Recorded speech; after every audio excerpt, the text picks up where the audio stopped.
Capítulo 1. El recién llegado. El polvo se arremolinaba bajo las ruedas del viejo autobús cuando cruzó el arco de bienvenida a San Lázaro. Un cartel de madera, torcido por el tiempo, anunciaba con letras descoloridas: "Bienvenidos a San Lázaro. Tierra de fe y tradición". Más allá, un camino angosto serpenteaba entre casas humildes y árboles envejecidos por la niebla. El padre Elías descendió del vehículo con una maleta de cuero gastado y un crucifijo colgando de su cuello. Alto, delgado, con el rostro surcado por arrugas que no parecían de edad, sino de algo más profundo. Vestía de negro riguroso, y sus ojos, aunque serenos, escondían algo que nadie en ese pueblo sabría nombrar. Los vecinos se acercaron a recibirlo con gestos de respeto. La mayoría inclinaba la cabeza al saludar, murmurando su bendición antes de alejarse. Pero entre los presentes, unos cuantos ancianos lo observaban con desconfianza. Miraban de reojo, cruzaban los brazos y susurraban entre ellos. Uno de ellos, don Gregorio, se persignó al pasar cerca del cura, sin apartar la vista del suelo. «Bienvenido, padre Elías», dijo la alcaldesa, una mujer de mediana edad con sonrisa tensa. «Lo esperábamos desde hace semanas. San Lázaro necesita guía y consuelo». «Estoy aquí para servir», respondió Elías con voz suave, casi como un eco que se colaba entre las piedras viejas del pueblo. Lo escoltaron hasta la parroquia, una iglesia antigua con una torre que parecía más una vigía que un templo. Las campanas no sonaban desde hacía años. Nadie supo decir por qué. El antiguo sacerdote, padre Mateo, había muerto repentinamente en su sueño, y desde entonces, la iglesia había permanecido cerrada, como si el pueblo quisiera mantener algo contenido dentro de sus muros. Esa noche, mientras los habitantes cenaban con sus familias, la luz de la parroquia volvió a encenderse.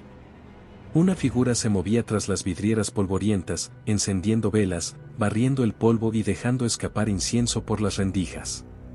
Pero entre los susurros de bienvenida, las miradas curiosas y las bendiciones murmuradas, nadie supo notar que con el padre Elías también llegó el silencio. No el de la noche, ni el del respeto.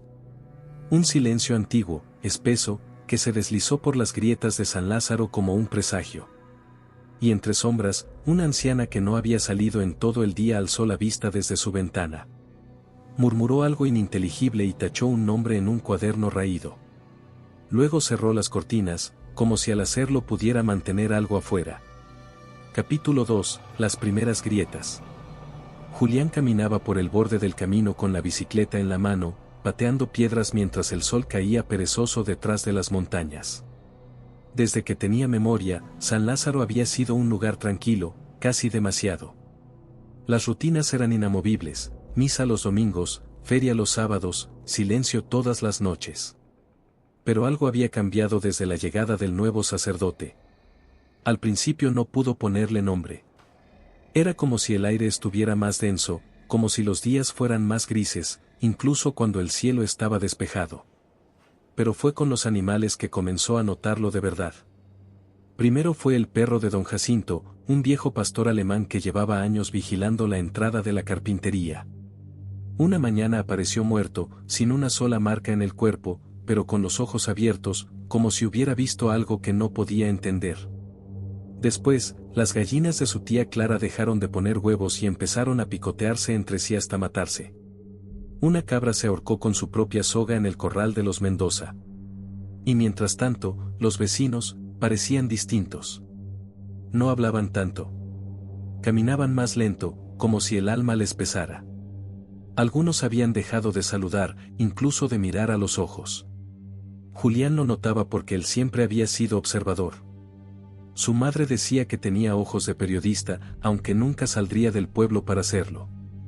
Esa tarde, mientras empujaba la bici por el sendero que bordeaba la iglesia, escuchó algo raro. Un murmullo. No venía de la calle ni del viento. Parecía salir de la propia tierra. Se agachó, tocó el suelo con la palma, y el murmullo se detuvo. Al levantar la vista, vio la figura del padre Elías cruzando el patio trasero del templo.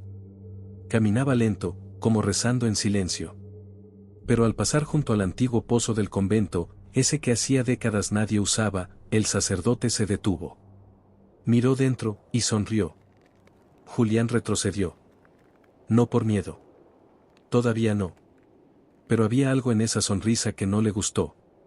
Algo que no pertenecía a un hombre de Dios. Volvió a casa sin contarle a nadie. Ni siquiera a Camila, su amiga de toda la vida, que siempre escuchaba sus teorías conspiranoicas con una risa dulce. Esa noche, por primera vez, cerró la ventana con tranca.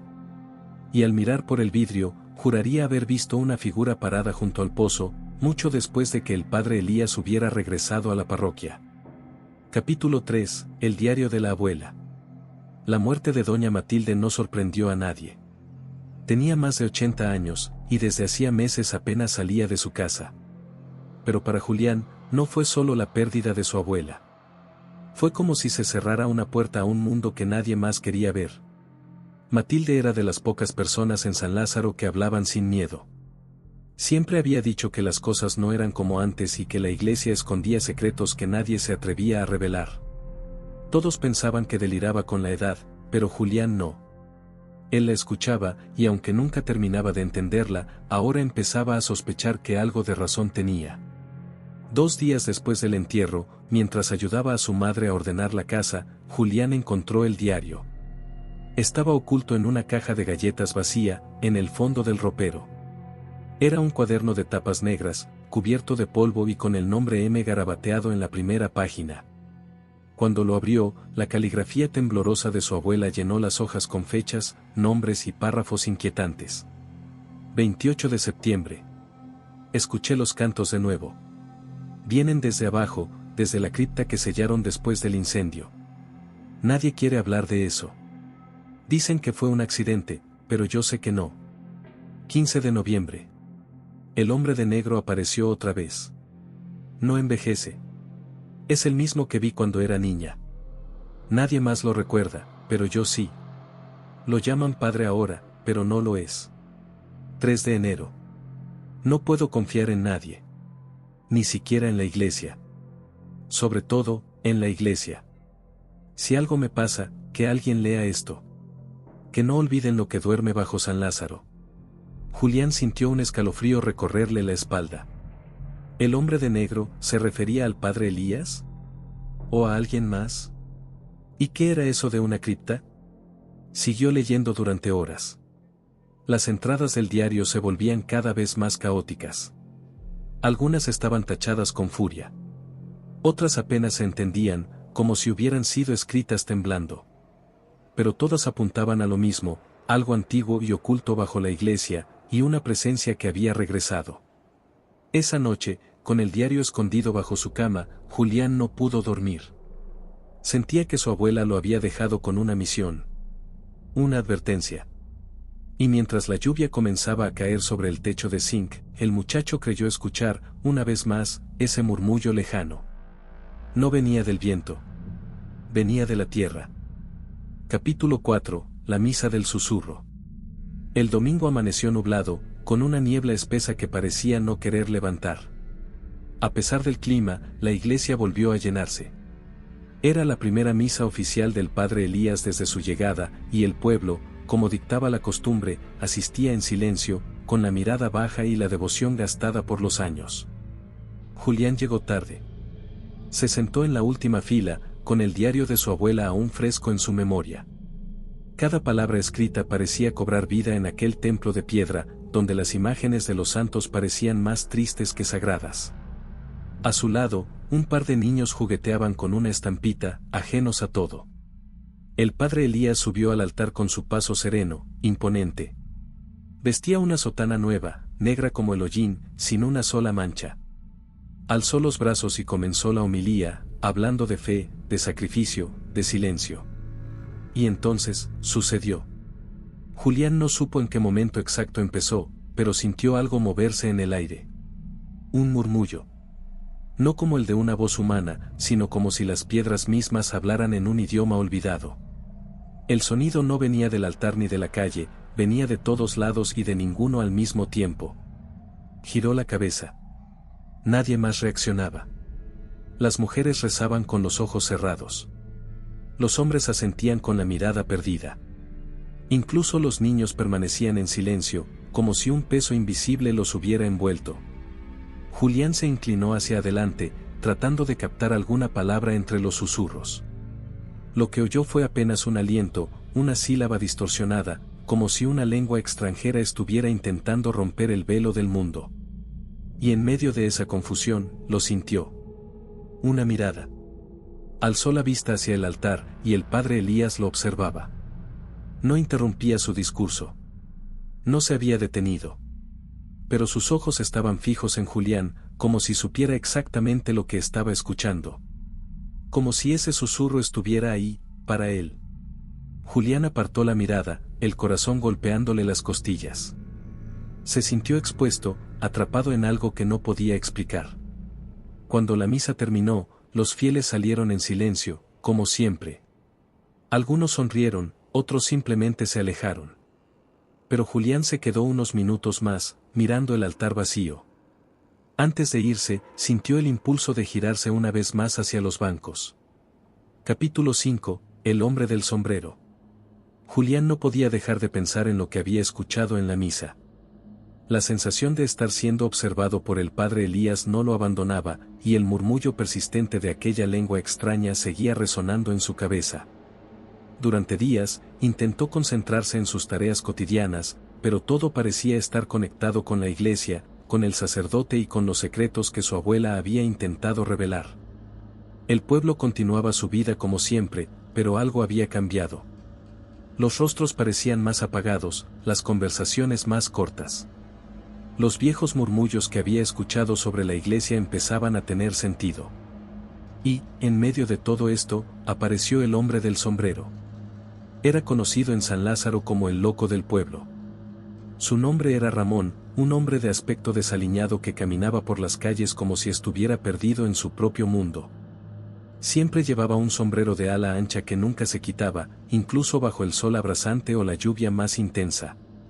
Algunos decían que había perdido la cordura tras la muerte de su familia en un incendio años atrás, pero nadie sabía realmente qué lo había llevado a convertirse en una figura solitaria, temida y respetada por igual.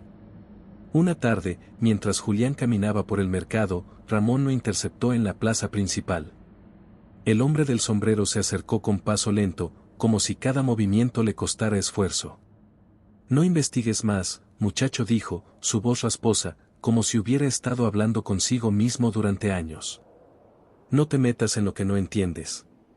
Julián intentó apartarse, pero algo en la mirada de Ramón lo detuvo. Los ojos del hombre, tan oscuros como pozos, reflejaban una desesperación que Julián nunca había visto en nadie. Él ya eligió a su próximo cordero, continuó Ramón, en un susurro que solo Julián pudo escuchar. El hombre apretó la mandíbula y miró hacia la iglesia, como si temiera que alguien pudiera escucharlo. Y si sigues buscando, tú serás el siguiente. Julián sintió un escalofrío recorrer su espalda. No entendía a qué se refería, pero sabía que las palabras de Ramón no eran casuales. El hombre del sombrero levantó la mano, señalando la iglesia a lo lejos. No te metas con Elías, dijo finalmente, antes de dar un giro abrupto y alejarse por la calle, desapareciendo entre las sombras de las casas. Julián se quedó allí, inmóvil, mirando el punto donde Ramón había señalado. La iglesia. El padre Elías. Algo no estaba bien, y ahora sabía que no estaba solo en su sospecha. Pero las palabras del hombre lo atormentaban, el próximo cordero. ¿Quién sería el siguiente? Un miedo profundo se apoderó de él, y algo en su interior le dijo que ya era tarde para dar un paso atrás. Una figura, encapuchada, estaba sentada en la penumbra, donde antes no había nadie. Parpadeó, y ya no estaba. Capítulo 6. La marca. La noche había sido agitada. Julián no lograba dormir, su mente atrapada entre el susurro de la misa y las palabras de Ramón. A cada minuto, su respiración se volvía más pesada, como si algo invisible lo estuviera presionando contra la cama. Intentó cerrar los ojos, pero cada vez que lo hacía, sentía esa presencia extraña, la misma que lo observaba en la iglesia. El padre Elías no se desvanecía de su mente, como una sombra que lo seguía, acechando. Cuando finalmente logró caer en un sueño profundo, no fue un descanso reparador. Más bien, fue como una pesadilla sin forma, llena de ecos distorsionados, susurros incomprensibles y una sensación de caer. Siempre caía, pero no tocaba el suelo. Al despertar, fue el calor de la mañana lo primero que notó. El sol ya brillaba con fuerza a través de la ventana, y el aire parecía más pesado de lo normal. Pero lo que realmente lo sacó de su letargo fue el dolor en su pecho. Julián se incorporó rápidamente, tocándose el torso con la mano, buscando la fuente de la incomodidad. Al principio, pensó que era algún moretón o una herida que se había hecho mientras dormía. Sin embargo, al tocar la piel, se detuvo en seco. Era una marca. Una extraña cicatriz, roja e inflamada, como si alguien hubiera tallado un símbolo en su piel. No era una herida común. Parecía casi quemada, pero sin haberlo tocado con fuego. La marca era claramente visible, una figura incomprensible, un círculo con líneas que se cruzaban en su interior, algo que no tenía sentido. Algo antiguo. Julián se levantó del colchón con rapidez, pero el dolor en su pecho lo hizo detenerse un instante. Miró hacia el espejo, y al ver su reflejo, sus ojos se agrandaron. La marca estaba perfectamente delineada, y algo en ella parecía brillar ligeramente, como si se moviera por debajo de su piel. «¿Qué demonios?», murmuró, tocándose de nuevo el símbolo. No recordaba haberse herido. No había notado nada extraño la noche anterior. Estaba seguro de que no había tocado nada que pudiera haberle causado esa marca. El miedo lo invadió como un torrente. Había algo en su interior que le decía que esa marca no era una simple casualidad. No era un simple accidente. De repente, el sonido de un golpe suave en la puerta lo hizo saltar. «Julián, ¿estás bien?», la voz de su madre se escuchó al otro lado. «¿Puedo entrar?». Julián se apresuró a cubrirse el pecho con la camisa. Un sudor frío le recorrió la frente mientras se preparaba para enfrentarse a su madre. No podía contarle. No podía. Aún no. «Sí, mamá, estoy bien». Solo un mal sueño», respondió, su voz temblando ligeramente. No oyó respuesta. Tal vez su madre había decidido dejarlo tranquilo. Pero cuando se volvió hacia la ventana, vio algo que no esperaba. El padre Elías, parado en la calle, mirando hacia su casa. No se movía. Solo estaba allí, inmóvil, observando. Julián se congeló. Sintió que su corazón se aceleraba, y aunque intentó apartar la vista, no pudo. El sacerdote estaba demasiado cerca de lo que él temía. Y la marca en su pecho le ardió con más fuerza. Capítulo 7, el sótano. Julián no pudo dormir esa noche. La marca en su pecho seguía ardiendo de forma intermitente, como si tuviera un pulso propio. Desde la ventana de su habitación, observaba la iglesia en la colina, su silueta recortada contra el cielo estrellado. Estaba seguro de que algo ocurría allí dentro, algo que el pueblo ignoraba o peor aún, aceptaba en silencio. Había llegado la hora de entrar. Cerca de la medianoche, con el corazón desbocado y una linterna vieja en el bolsillo, cruzó el pueblo envuelto en sombras. Todo estaba en silencio, excepto por el lejano ulular de un ave nocturna. Se movía rápido, con pasos sigilosos, como si la misma tierra pudiera delatarlo. La puerta principal de la iglesia estaba cerrada, como esperaba. Pero la abuela lo había mencionado en su diario, no todas las llaves son de metal. Hay puertas que se abren con intención. Rodeó el edificio hasta dar con una entrada lateral, oculta tras unos arbustos. Una pequeña puerta de madera carcomida. Empujó con fuerza, y crujió, pero cedió. La oscuridad dentro era casi total. La linterna temblaba en su mano. Avanzó por los pasillos en silencio, evitando mirar demasiado tiempo los vitrales, cuyas figuras religiosas parecían observarlo con reproche. El altar mayor brillaba tenuemente por la luz de la luna, colándose entre los vitrales. Y entonces, la sintió. La marca en su pecho comenzó a arder de nuevo. Una punzada aguda lo hizo detenerse. Miró a su alrededor, y al bajar la vista, lo vio, un leve desnivel en el suelo, justo detrás del altar. Unas líneas casi imperceptibles en la piedra. Se arrodilló. Era una trampilla. La levantó. El aire que salió de abajo era espeso, viejo, cargado con el olor de la sangre seca y la humedad acumulada por décadas. con un nudo en la garganta, descendió por una escalera de piedra angosta que bajaba a las entrañas del templo. El sótano era amplio, más grande de lo que cualquier iglesia de pueblo debería tener. Las paredes estaban cubiertas de símbolos tallados con precisión, algunos similares al que tenía en el pecho. Había estanterías de madera podrida repletas de libros antiguos, cuyas tapas estaban cubiertas por una sustancia negruzca. Todo allí parecía pertenecer a otro tiempo, o a otra cosa. Pero lo que más le heló la sangre fue la mesa en el centro de la sala. Era de piedra, manchada de rojo oscuro, con correas de cuero viejo a los costados. Encima, restos secos de lo que alguna vez fueron velas negras, cabellos humanos y huesos pequeños. Julián retrocedió un paso, conteniendo las arcadas. La linterna iluminó, al azar, un rincón. Allí había una figura encapuchada, no, una estatua, pensó al principio. Pero al acercarse, vio que era un cuerpo sin vida, seco, como si hubiera sido drenado de todo. Los ojos vacíos aún abiertos, fijos en él. Sintió que debía salir de ahí. Pero antes de girarse, un libro llamó su atención. No por su apariencia, sino porque tenía grabada en la tapa la misma marca que él llevaba en el pecho. Temblando, lo tomó. Y en ese instante, escuchó pasos detrás de él. No estaba solo. Capítulo 8, El culto del silencio. Julián corrió por el pasillo oscuro de la iglesia con el libro apretado contra el pecho. No se detuvo hasta llegar a casa, sudando frío, tembloroso, con el corazón martillando en sus oídos. Al cerrar la puerta detrás de él, cayó al suelo. Había estado a punto de ser descubierto. O algo peor. A la mañana siguiente, aún con el sol afuera, todo parecía más real. La marca en su pecho seguía ardiendo, aunque con menos intensidad. La linterna estaba aún en su bolsillo.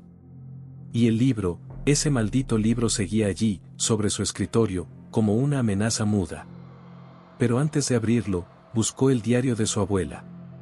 Recordó un pasaje que en su momento no entendió del todo. Algo que en su dolor por la pérdida había leído sin detenerse demasiado. Lo encontró en una página casi arrancada, escrita con una letra temblorosa. Cuando yo era joven, escuché a los viejos hablar en susurros del culto del silencio. Decían que adoraban a un demonio disfrazado de sacerdote, un ente que no hablaba con palabras, sino con símbolos y sueños. Él venía cada ciertas generaciones, tomando forma humana, trayendo consigo una marca. La marca de la entrega. La del sacrificio. Yo vi esa marca una vez, y juro por Dios que era igual a la que ahora aparece en los vitrales de la iglesia nueva. El sacerdote no es quien dice ser. Nadie me creyó. Pero alguien debía escribirlo. Alguien debía recordar. Julián se quedó helado. El símbolo del libro, el que había visto en el sótano, la marca en su pecho, todo coincidía. El padre Elías no solo era extraño, era parte de algo antiguo. Algo oscuro. Un culto oculto bajo las faldas del cristianismo. Volvió al libro del sótano. Su portada estaba hecha de cuero endurecido, y cada página parecía estar escrita a mano, con tinta marrón que no se atrevía a imaginar qué era. Los textos estaban en latín arcaico, pero algunos pasajes estaban traducidos en los márgenes, quizás por quien lo usó antes. Lo que encontró le revolvió el estómago. El silencio es la voz del verdadero Dios. Aquel que no promete salvación, sino poder. Su siervo toma forma entre los hombres. El portador de la marca será guiado por él y entregado a él. Uno entre muchos, el Cordero Perfecto. La frase final estaba subrayada con fuerza. Julián la leyó una y otra vez. El portador de la marca. Me están preparando para algo, susurró. Una sensación de vértigo lo invadió. ¿Era él el elegido? ¿Era eso a lo que se refería el viejo Ramón cuando le habló del próximo Cordero? ¿El padre Elías lo sabía desde el principio? Y entonces lo entendió, todo el pueblo estaba bajo ese culto. El silencio de los ancianos. La frialdad de las personas. El miedo constante. Todos lo sabían, pero nadie decía nada. Porque en San Lázaro, el silencio no era cobardía. Era devoción. Capítulo 9, Los desaparecidos. La mañana era densa. No por el clima, sino por el aire, pesado, denso, casi como si se pudiera cortar con un cuchillo. Julián llevaba el libro oculto bajo el piso de su habitación y el diario de su abuela siempre encima, como si eso pudiera protegerlo. Decidió hacer lo que su instinto le pedía desde hacía días, buscar a otros. Alguien más debía haber notado lo que ocurría. Alguien más debía haber sentido ese miedo, esa extrañeza. Empezó con lo que recordaba del diario. Nombres apenas mencionados. Personas que, según su abuela, alguna vez se atrevieron a cuestionar cosas que no cuadraban en San Lázaro. Primero fue a casa de don Luis Aguirre, un viejo profesor retirado que, según su abuela, había dicho en voz alta que esa iglesia tenía algo podrido en los cimientos. Al llegar, la casa estaba vacía. Abandonada. Cubierta de polvo y telarañas. Los vecinos dijeron que hacía años que no lo veían. Que simplemente un día dejó de salir.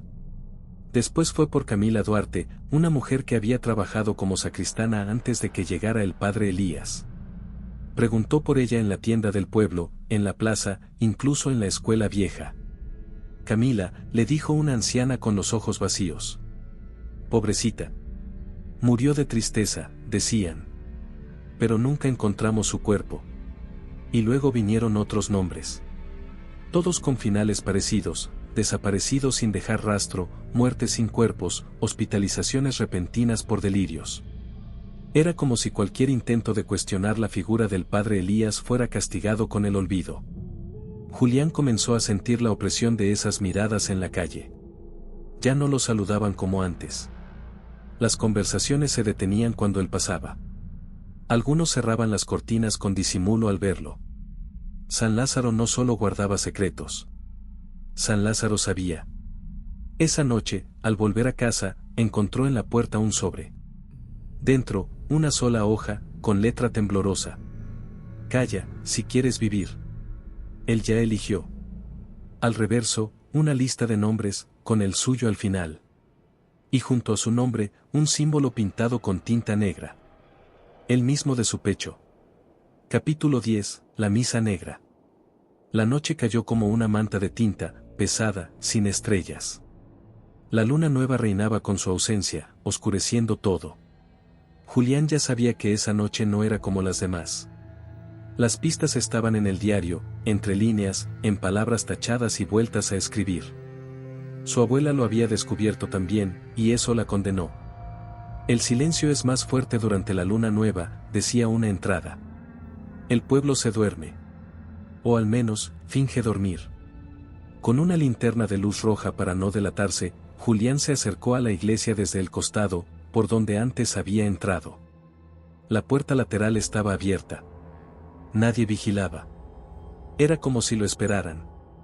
Se deslizó en la oscuridad hasta el altar y localizó la trampilla que llevaba al sótano. Esta vez, bajó sin temblar. Con cada paso, los escalones de piedra crujían como si susurraran nombres olvidados.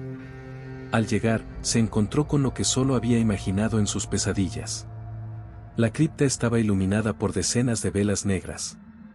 El aire olía a incienso, pero también a sangre seca, a hierro. Las paredes estaban cubiertas con símbolos tallados en piedra, iguales a los del diario, al libro y a su pecho. Frente al altar subterráneo, una docena de figuras encapuchadas, todas de negro, repetían un cántico gutural, en un idioma que no era latín ni humano. En el centro, con vestiduras que mezclaban el negro del luto y el oro del poder, estaba el padre Elías. Pero no tenía la misma presencia serena de siempre. Sus ojos, al reflejo de las velas, brillaban con un tono rojo oscuro. Sonreía, pero sin alegría. Sus palabras eran cuchillas de sonido. Su voz ya no era la de un hombre. En esta noche sin luna, dijo Elías, en voz alta, abrimos el velo para que él escuche. Para que él escoja. Y para que el Cordero entienda. Los presentes levantaron las manos al unísono. Cada uno tenía grabado el mismo símbolo. En algunos, como cicatriz. En otros, como si estuviera latiendo. Julián se cubrió la boca para no gritar. Sabía que si hacía el más mínimo ruido, estaría perdido. Entonces Elías levantó una daga. Antigua. Grabada. Viva. El silencio es Dios. El silencio es ley. Que el portador lo escuche. Que el elegido sienta el llamado. Y en ese momento, Julián sintió que la marca en su pecho ardía como nunca. Una punzada que lo tumbó al suelo, ahogado en su propio jadeo. Uno de los encapuchados giró lentamente la cabeza hacia donde estaba oculto. Ahí está, susurró. Y la ceremonia se detuvo. Capítulo 11, la visión. El mundo se quebró. No hubo gritos. No hubo golpes. Solo oscuridad. Tras ser descubierto, Julián sintió el ardor de su marca encenderse como fuego líquido. Y luego, nada. Ni sonido, ni peso, ni tiempo. Solo el eco de su propia respiración convirtiéndose en un viento lejano. ¿Despertó, soñando? ¿Muerto? Drogado, atado a una silla de madera ennegrecida, frente al altar profanado de la cripta. Pero no había velas. No había figuras. No había padre Elías. Solo un silencio espeso, absoluto. Entonces, del techo de piedra, empezó a gotear algo oscuro. Primero una gota. Luego varias. Un ritmo irregular, como un tambor antiguo. Las paredes comenzaron a latir como si tuvieran venas bajo la piedra. Y de pronto, todo se derrumbó. La cripta se hundió en sí misma, y en su lugar apareció un abismo sin fondo. Julián cayó. No físicamente, sino con su mente. Su conciencia se deslizó en espiral por túneles imposibles, pasillos cubiertos de símbolos que sangraban luz, hasta llegar al corazón del horror. Allí estaba él. No tenía forma definida. Cambiaba con cada parpadeo, a veces un hombre con túnicas negras y piel pálida como hueso, otras veces una criatura informe con 1000 ojos y bocas que murmuraban al mismo tiempo. Pero sus ojos, cuando los tenía, siempre eran los mismos, los del padre Elías. La voz no sonó. Se sintió. Tú miraste. Ahora yo veo a través de ti. Y Julián gritó, pero no tenía boca. Solo mente. Solo ojos para ver. A sus pies, una llanura infinita cubierta de cuerpos. Cuerpos dormidos. Miles. Algunos humanos. Otros, no. Todos respirando al mismo ritmo. Una sincronía que helaba el alma. Mi ejército no está muerto. Solo espera. El silencio los mantiene. La fe los alimenta. El sacrificio los despertará. Julián sintió que flotaba sobre esa masa dormida, como una marioneta sin hilos. Vio su propio cuerpo en medio de ellos, con la marca ardiendo en el pecho, cada vez más profunda, cada vez más negra. Y justo antes de perderse en la locura, abrió los ojos. Estaba en su cama. Empapado en sudor, temblando, con la marca palpitando al ritmo de un tambor que solo él podía oír. Pero sobre su escritorio, alguien había dejado algo. Un libro abierto. Una sola página marcada. Y cuando el elegido vea al amo, el tiempo se inclinará ante él. Capítulo 12, el intento de huida. Apenas amaneció, Julián metió lo esencial en una mochila, el diario de su abuela, una navaja oxidada, algo de ropa y agua. No había tiempo para más. Las pesadillas ya se estaban colando en la vigilia. Tenía que salir de San Lázaro. Ya. Pero al llegar al camino principal, lo primero que notó fue el auto destrozado de los Martínez, volcado a un costado. Los conocía bien, habían intentado mudarse hacía unos días. Todos dijeron que se fueron sin despedirse. Ahora sabía por qué. Intentó el desvío por la ruta secundaria. Bloqueada por troncos frescos, como si los hubieran talado esa madrugada. Luego el sendero viejo, el que llevaba al arroyo, ni rastro. Como si el bosque lo hubiera tragado. Cada dirección estaba cerrada. Cada calle, vigilada. Vecinos que nunca hablaban, ahora estaban en las esquinas, con miradas muertas. Callados. Sin parpadear. Algunos con marcas en el cuello. Otros, con cicatrices que no parecían humanas. ¿A dónde vas, Julián?, preguntó la señora Clara, con su eterna sonrisa congelada. Hoy es un día especial. No querrás perderte la celebración. Él retrocedió. La misma sonrisa se repetía en otras caras, el carnicero, el cartero, la bibliotecaria. Todos mirándolo. Todos sabiendo. Todos parte. Corrió. No pensó. Solo corrió. Terminó en el cementerio. Allí, entre las lápidas cubiertas de musgo, reconoció algo que le heló la sangre, su propio nombre tallado en una de ellas. Julián Morales. Que el silencio te abrace. 2005. No había fecha de muerte. Solo una línea vacía. Esperando. Entonces, una voz familiar sonó detrás de él. ¿Ya entendiste que no se puede escapar, Julián? Era el padre Elías. Pero esta vez no llevaba sotana. Solo un traje negro, simple.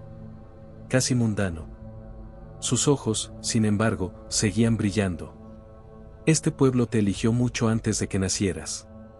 Y tú, ya empezaste a cambiar, ¿no lo sientes?, dijo, señalando la marca en su pecho. La marca ardió. Pero no de dolor. De poder. Te estamos preparando. Pronto entenderás. Julián intentó hablar, gritar, suplicar, pero no pudo. El silencio lo envolvió. Literalmente. Capítulo 13, la confesión. La noche había traído un silencio más denso de lo normal. Julián ya no podía dormir, cada vez que cerraba los ojos, el eco de aquella voz imposible lo arrastraba de nuevo al abismo.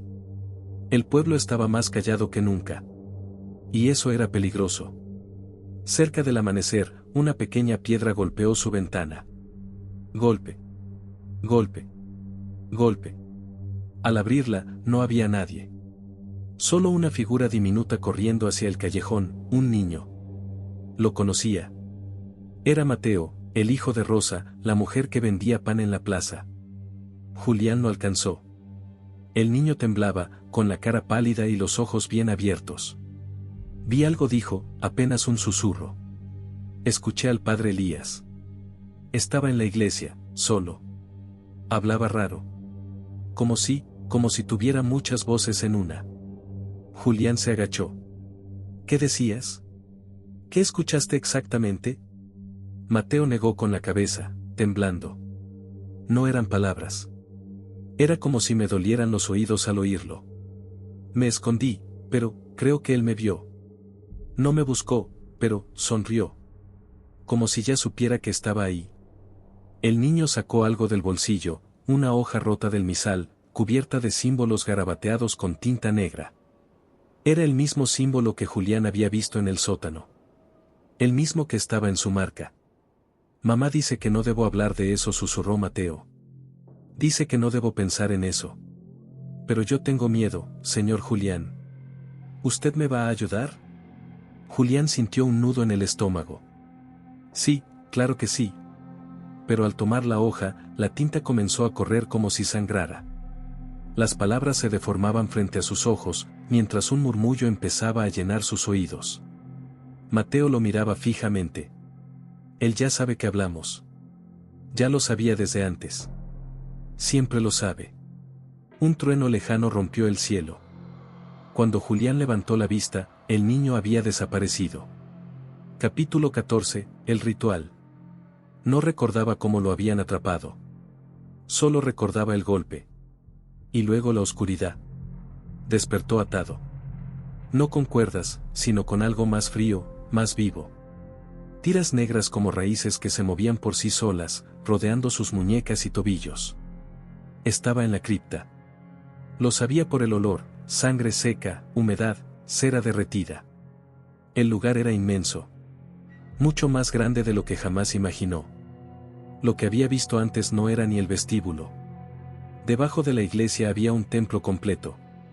Columnas de huesos humanos, vitrales invertidos que dejaban pasar una luz negra, y un altar hecho de carne. Alrededor estaban todos. Los vecinos. En fila. Con túnicas oscuras. Con los ojos vacíos, algunos sangrando por la nariz. Todos en silencio. Todos entregados. El padre Elías caminó entre ellos. Ya no llevaba su rostro amable. Su sotana colgaba rota, revelando una piel llena de grietas que latían. No era piel humana. Era como corteza seca de un árbol antiguo, mezclada con ceniza. Su voz ya no era solo suya. Cuando habló, era como si 100 voces hablaran desde distintos rincones de la cripta. Hijo del error.